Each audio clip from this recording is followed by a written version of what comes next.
Students, कैसे आप सब। मैं तरुण भोसले आपको स्वागत करता हूं मेरे यूट्यूब चैनल बायो विजन में।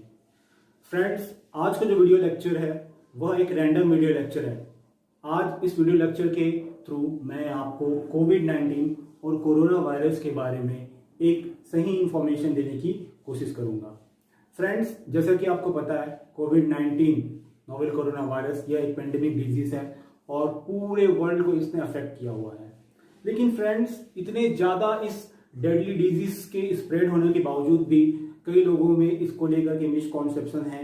कई लोग रूल्स, रेगुलेशन, क्वारंटाइन और लॉकडाउन के गाइडलाइंस को फॉलो नहीं कर रहे हैं। वह इस कोरोना वायरस के डिजीज को बहुत ही लाइटली ले रहे हैं।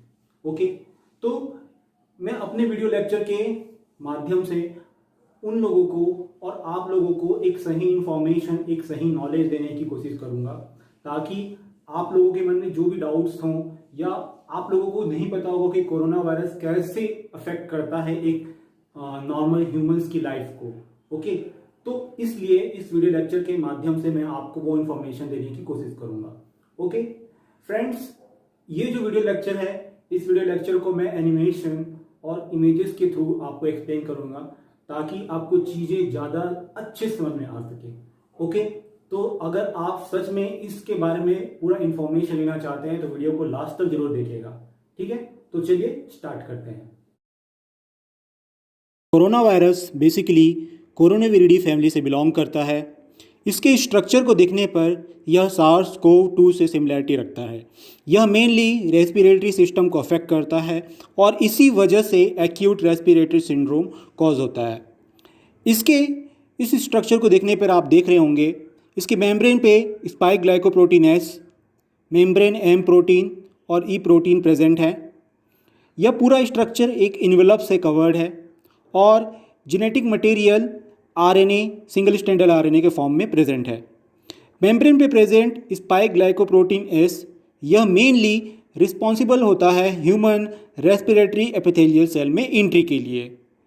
ह्यूमन रेस्पिरेटरी एपिथेलियल सेल में प्रेजेंट ACE2 रिसेप्टर पे वायरस अपने ग्लाइकोप्रोटीन S की हेल्प से बाइंड करता है और एक बार बाइंडिंग हो जाने पर उस ग्लाइकोप्रोटीन S की प्रोटियोलाइटिक क्लीवेज होती है, जिसके थ्रू पूरे वायरस की इंडोसाइटोसिस प्रोसेस होती है। वायरस सेल के अंदर इंटर करता है।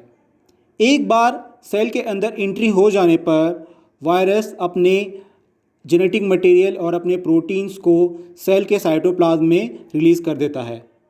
वह जेनेटिक मटेरियल यानी RNA और प्रोटीन्स होस्ट की ही मशीनरी को यूज़ करके खुद को मल्टीप्लाई और मॉडिफाई करते हैं। जैसे उसके RNA यानी उसकी जेनेटिक मटेरियल का रेप्लिकेशन होता है और वायरल प्रोटीन्स ह्यूमंस के ही इंडोप्लाज्मिक रेटिकुलम को यूज़ करके खुद को सिंथेसाइज और मॉडिफाई कर लेते हैं। और जब RNA और प्रोटीन अच्छे से फॉर्म हो जाते हैं तो वायरस अपनी सेल पैकेजिंग करता है और एक सेल को बर्स्ट करके रिमूव आउट होकर दूसरे सेल में एंटर कर जाता है। ह्यूमन रेस्पिरेटरी सिस्टम का फिगर है यह। नोस्ट्रिल के थ्रू फेरिंग्स में ओपन होते हैं। फेरिंग्स ट्रेकिया या विंड पाइप नाम के एक स्ट्रक्चर पे वह ऑरिजिनेट होता है। ट्रेकिया आगे चल करके एक मॉडिफाइड स्ट्रक्चर ब्रोंकाई का फॉर्मेशन करते हैं। यह ब्रोंकाई प्राइमरी, सेकेंडरी और टर्सरी ब्रोंकाई जैसे स्ट्रक्चर पे यह डिवाइडेड होते हैं। इस ब्रोंकाई का फर्दर सब डिवीज़न होता है और यह ब्रोंकियोल्स नामक एक स्ट्रक्चर पे क्या होते हैं, वह मॉडिफाइड फॉर्म में प्रेजेंट रहते हैं। इसी ब्रोंकियोल्स पे एक सैक जैसा स्ट्रक्चर, एक डक्ट जैसा स्ट्रक्चर प्रेजेंट होता है, जिसे एल्वियोलस या एल्वियोलर डक्ट कहते हैं। यह एल्वियोलस ब्लड कैपिलरीज से घिरा हुआ होता है। जब हम ऑक्सीजन इनहेल करते हैं तब वह नोस्ट्रिल्स के थ्रू फेरिंग्स में, फेरिंग्स के थ्रू ट्रैकिया में, ट्रैकिया के थ्रू ब्रोंकाई में, ब्रोंकाई के थ्रू ब्रोंकियोल्स में और फाइनली एल्वियोलाई में पहुंचता है। एल्वियोलाई में पहुंचने के बाद वह ऑक्सीजन डिफ्यूज़न की प्रोसेस के थ्रू ब्लड कैपिलरीज में प्रेजेंट डीऑक्सीजनेटेड ब्लड में ट्रांसफ़र होता है और इस तरह ब्लड की ऑक्सीजनेशन होती है।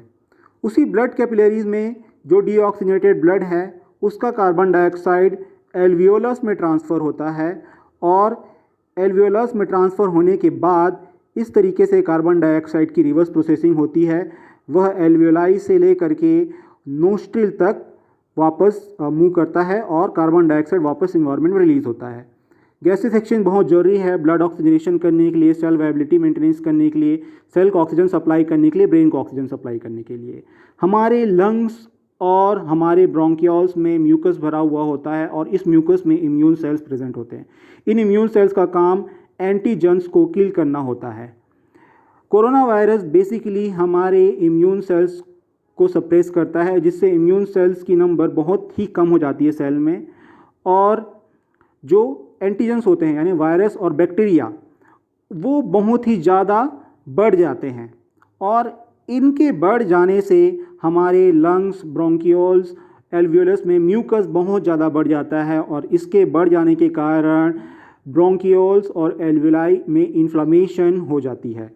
इन्फ्लामेशन होने के कारण गैसेस एक्सचेंज अच्छे से नहीं हो पाता और गैसियस एक्सचेंज अच्छे से ना होने पाने के कारण रेस्पिरेटरी प्रोसेस स्टॉप हो जाती है।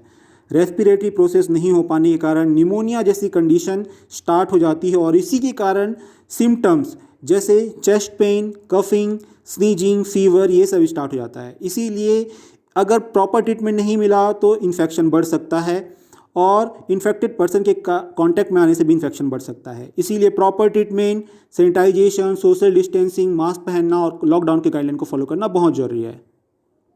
तो ये था मेरा वीडियो लेक्चर। आई होप कि अपने वीडियो लेक्चर्स के थ्रू मैंने आपको सही इन्फॉर्मेशन और नॉलेज दिया होगा। फ्रेंड्स, कोरोना वायरस एक पेंडेमिक डिजीज़ है और किस तरीके से इसने पूरे दुनिया में 3 लाख से भी ज़्यादा लोगों को मार दिया है, ठीक है। और यह बहुत हाईली कॉन्टेजियस डिजीज़ है, बहुत ज़्यादा बहुत रैपिडली ये क्या कर रहा है, स्प्रेड हो रहा है। हम आए दिन कोविड-19 कोरोना वायरस से रिलेटेड केसेस को न्यूज़पेपर में देख रहे हैं और न्यूज़पेपर में पढ़ रहे हैं, लेकिन बावजूद इसके कुछ लोग ऐसे हैं जो कि लॉकडाउन के गाइडलाइंस को, कोविड-19 के गाइडलाइंस को फॉलो नहीं कर रहे हैं। वह ऐसे ही मतलब फ्रिक्वेंटली इस तरफ उधर उधर घूमते रहते हैं, वह सोशल डिस्टेंसिंग मेंटेन नहीं करते हैं, वह मास्क नहीं लगाते हैं। कई लोग तो लॉकडाउन का जो प्रोसेस चल रहा है उसको एक्सटेंड करने की ही प्रोटेस्ट में है। वो नहीं चाहते कि लॉकडाउन हो, वह चाहते हैं कि वो अपने फ्रेंड्स के साथ, अपने फैमिली के साथ मॉल, रेस्टोरेंट और बाकी जगह घूमने जा सकें। वे चाहते हैं कि लॉकडाउन खत्म हो जाए, लेकिन लॉकडाउन खत्म होने से इन्फेक्शन खत्म नहीं होगा। इन्फेक्शन खत्म तभी होगा जब आप लॉकडाउन के गाइडलाइंस को, गवर्नमेंट के गाइडलाइंस को, कोविड-19 के गाइडलाइन को फॉलो करेंगे। आप प्रॉपर तरीके से अपना सैनिटाइजेशन करेंगे, अपने घर का सैनिटाइजेशन करेंगे, आप सोशल डिस्टेंसिंग मेंटेन करेंगे, आप मास्क पहनेंगे, तभी आप इन्फेक्शन को रोक सकते हैं।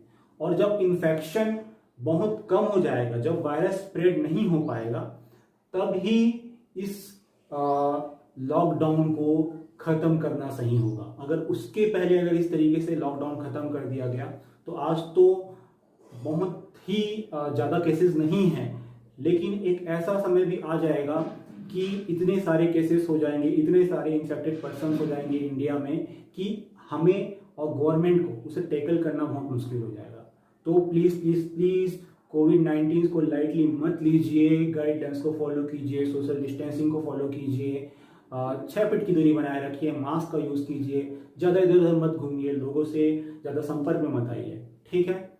और लॉकडाउन के गाइडलाइन को, कोविड-19 के गाइडलाइन को फॉलो कीजिए। Thank you. इस वीडियो लेक्चर में इतना ही। नेक्स्ट वीडियो लेक्चर में मैं कंटिन्यूअल जो टॉपिक है उसके साथ मैं आपके सामने हाजिर होऊंगा। तब तक के लिए stay tune, see you. Channel को लाइक कीजिए, शेयर कीजिए, सब्सक्राइब कीजिए। Thank you.